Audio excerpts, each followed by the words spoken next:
The village of Umbercliff was alive with activity. Lanterns hung from tree branches, their soft glow lighting up the narrow paths. It was the day of the silent festival, a yearly tradition that everyone in the village respected deeply. There were no songs, no dancing, only quiet celebration. Adamu, the village's new chief, stood near the main square, watching the preparations. He had only been chief for a few weeks and was still learning the ways of the village. "This is an old tradition," Elder Naya explained as she approached him. "But it's more than just a festival. You will understand soon." Adamu nodded, but he felt uneasy. The smiles on the villagers' faces didn't look real. There was something about the festival that felt wrong. When night fell, the festival began. Long tables filled with food were placed in the center of the village. The smell of roasted chicken and freshly baked bread filled the air. Everyone ate in silence, just as tradition demanded. As Adamu looked around, he noticed something strange. At the head of the table, there was a single chair left empty. A red cloth covered the seat, and no one spoke about it. When Adamu asked Elder Naya why the chair was empty, she simply shook her head. "You will see," she said. The feast continued until a loud scream shattered the quiet. The villagers froze, their eyes wide with fear. Adamu ran toward the sound, only to find a scarf soaked in blood lying on the ground. A young girl was missing, and no one dared to speak her name. Elder Naya came to Adamu later that night. Her face was pale, and her hands shook. "There is something you must know," she said. She told Adamu about a spirit that had cursed the village long ago. The spirit demanded a sacrifice during every silent festival. If it didn't get what it wanted, it would bring disaster to the village. Adamu was shocked.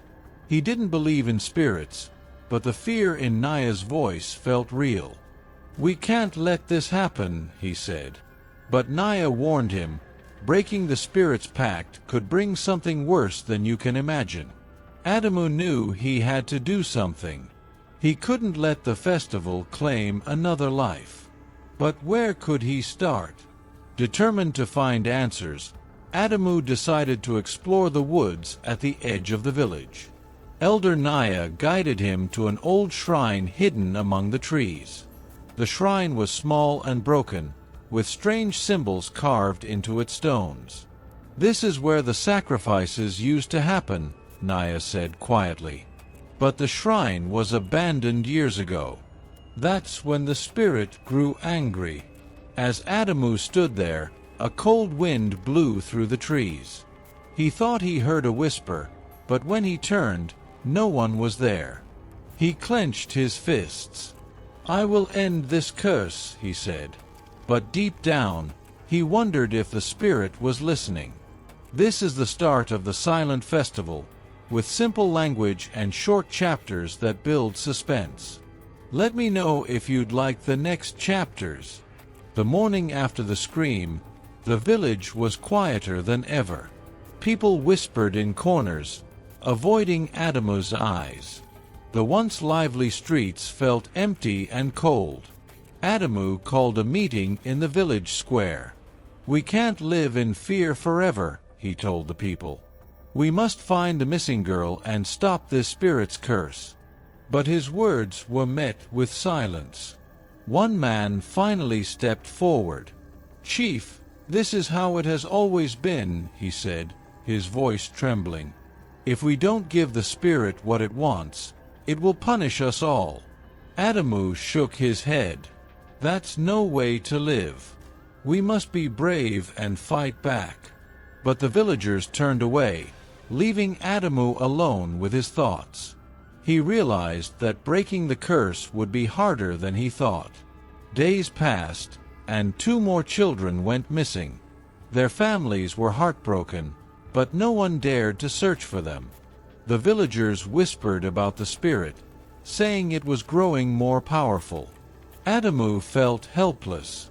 Every night, he stayed awake, watching the woods for signs of the missing children. One night, he saw a faint glow deep in the forest. Gathering his courage, he followed the light. As he stepped closer, the light vanished, and a chilling voice echoed around him. "Do not defy me," it said. "Leave the shrine, or suffer." Adamu's heart pounded, but he stood his ground. "I will not let you take another life," he said aloud. But when he returned to the village, he felt the spirit's warning weigh heavily on him. Adamu turned to Elder Naya for more answers. She took him to her home and pulled out an old book filled with faded writing and drawings. "This is the story of the spirit," she explained. "Long ago, the village was plagued by drought and sickness.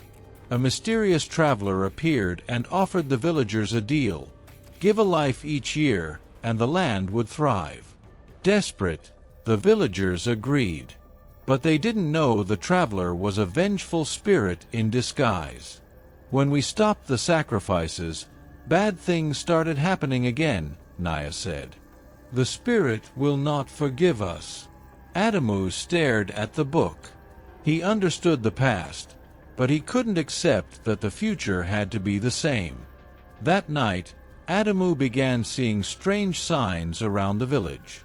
Doors creaked open by themselves, and shadows moved even when no one was there. The villagers became even more afraid, refusing to leave their homes after dark. Adamu decided to visit the shrine again. This time, he brought Elder Naya and a small group of villagers willing to help. As they approached, they saw symbols carved into the trees, glowing faintly in the moonlight. Naya gasped. "These are warnings," she said. "The spirit knows we're here." Adamu ignored the fear gripping his chest. "If the spirit wants us to be afraid, we can't let it win," he said. But as they stepped closer to the shrine, the air grew colder, and the sound of whispers surrounded them. At the shrine, Adamu and the villagers stood frozen as the whispers grew louder. The wind howled, and the trees seemed to sway toward them. Suddenly, a figure appeared, a shadowy form with glowing red eyes. "You dare disturb my rest," the voice boomed. The villagers fell to their knees, trembling, but Adamu stood firm. "Why do you take our children?" he demanded. The spirit laughed coldly. "Your people broke our pact. Now I take what is owed. Leave, or you will face my wrath." Elder Naya begged Adamu to leave, but he refused. "I will find a way to stop you," he said to the spirit. As they hurried back to the village, Adamu couldn't shake the feeling that the spirit would not let them go so easily. Back in the village, a stranger arrived, a traveler named Kaleb who claimed to know about curses and spirits. He had heard of Umbercliff's troubles and offered to help. At first, the villagers were wary, but Kaleb's confidence gave them hope. "Every curse has a weakness," he explained. "We must find the spirit's source of power and destroy it." Kaleb and Adamu began searching the village for clues. They examined old writings, questioned the elders, and explored forgotten corners of the village. Slowly, they pieced together a plan to confront the spirit once and for all. Kaleb explained that the spirit's power was tied to the shrine. "If we can break the connection, the spirit will lose its hold," he said. But this required a dangerous ritual performed at midnight during the next festival. The villagers were terrified. "What if the spirit attacks us all?" one woman asked. Adamu spoke up. "If we do nothing, the spirit will keep taking from us. This is our only chance." Slowly, more people agreed to help, and they began preparing for the ritual. As the next festival approached, strange events plagued the village. Crops withered overnight, livestock vanished, and dark figures were seen lurking in the woods. The villagers' fear grew. and some began to lose faith in Adamu's plan. One night, the spirit appeared in the village square, its voice booming through the air. "You cannot stop me," it roared. Lightning cracked across the sky, and a house burst into flames. Adamu stood before the spirit, unshaken. "We will not give in to your terror," he said. Though the spirit vanished, its warning was clear. The fight was far from over. Determined to face the spirit, Adamu worked tirelessly to prepare the village. Kaleb taught them protective symbols to paint on their homes, while Elder Naya guided them in ancient chants to weaken the spirit's power. Though fear lingered, a sense of unity began to grow. The villagers supported one another, sharing food and stories to keep their spirits high. Adamu reminded them, "Together, we are stronger than any curse." The night of the festival arrived, and the village was quiet. The feast was prepared, but this time, the empty chair at the table was replaced with a circle of protective symbols. Adamu led the villagers to the shrine, carrying torches to light their way. "Stay close and do not break the circle," he warned. Kaleb carried the items needed for the ritual, his face grim with determination. The wood seemed alive with shadows, and the air grew colder with every step. The villagers whispered prayers as they approached the shrine, ready to face the spirit. At the shrine, Kaleb and Naya began the ritual. They chanted in unison, their voices steady despite the tension. The villagers formed a protective circle around them, holding hands to keep the spirit at bay.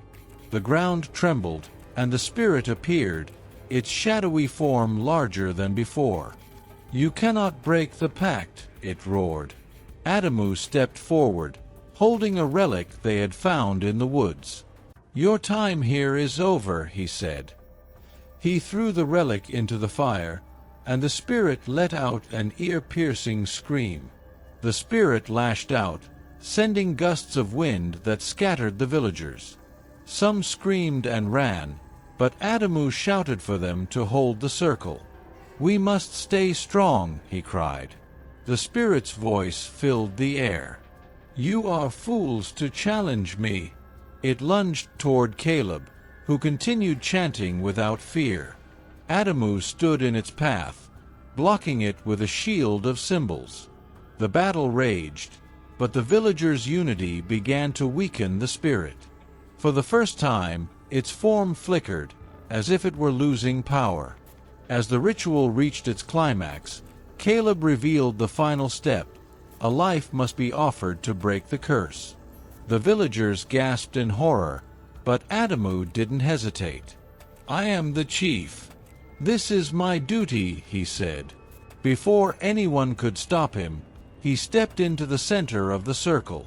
Kaleb completed the ritual, and the spirit screamed in rage as its power was destroyed. The villagers wept as Adamu collapsed, his final words echoing in the quiet night, "Protect our village. Live without fear." The sun rose over Umbercliff, and the village felt different. The air was lighter, the wood seemed less menacing, and the strange whispers were gone. Though they mourned Adamu's loss, the villagers knew he had given them a new chance at life.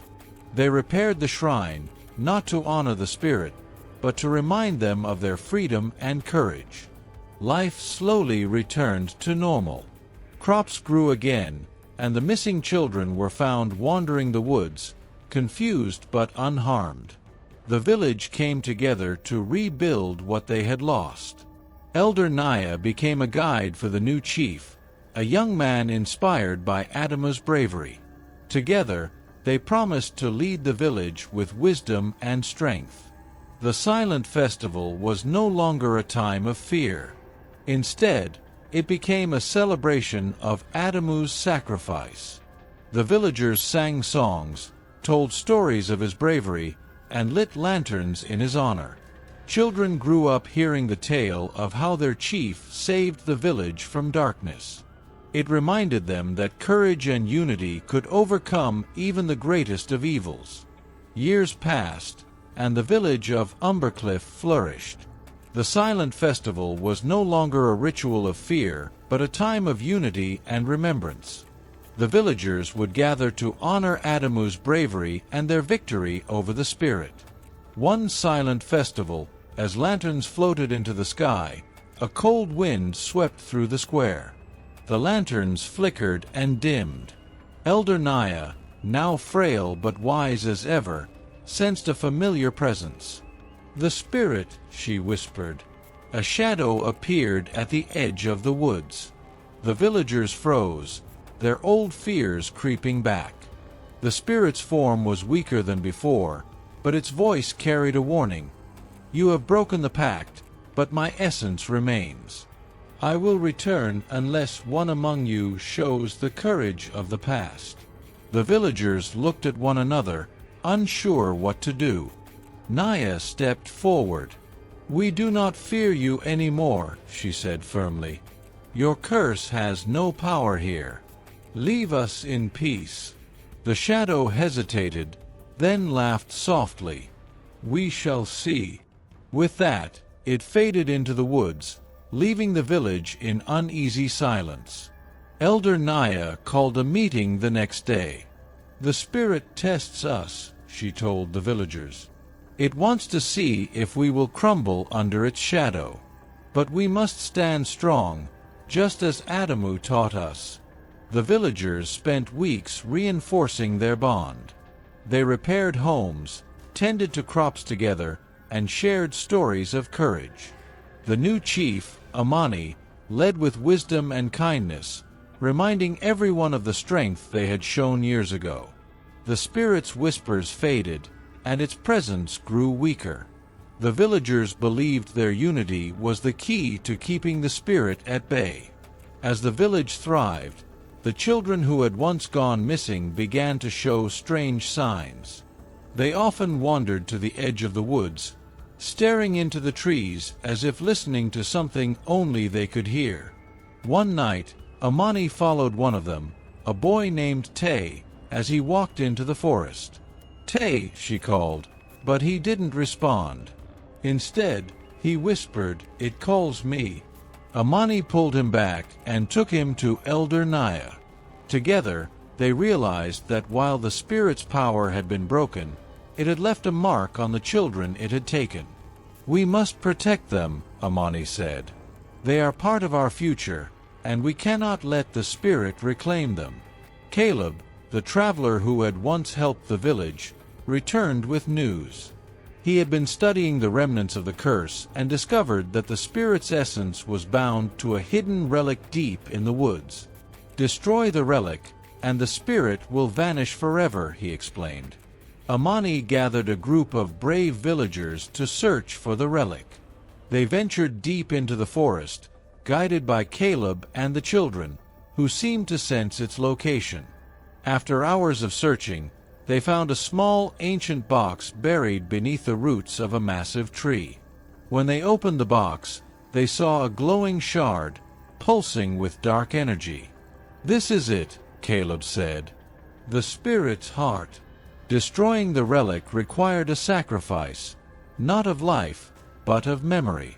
Kaleb explained that someone must give up all memories of the spirit, the festival, and even Adamu's sacrifice. The memories would bind the relic's power, rendering it harmless. Amani volunteered without hesitation. "The village must move forward," she said, "and we cannot do so while holding on to the past." As the ritual began, the villagers wept, knowing Amani would forget everything that had shaped their strength. But Amani smiled.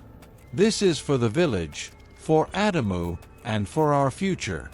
When the relic was destroyed, the spirit's shadow disappeared forever. The forest grew quiet, and the village felt truly free for the first time in decades. Amani returned to the village, her memories of the spirit and the silent festival wiped clean. She led with a heart unburdened by the past, helping the villagers build a new chapter of peace and prosperity. The story of Adamu, Amani, and the spirit became a legend, passed down through generations to remind the people of Umbercliff that courage and unity could conquer even the darkest shadows. The silent festival ended, not with fear, but with hope, forever marking the village as a place where light triumphed over darkness.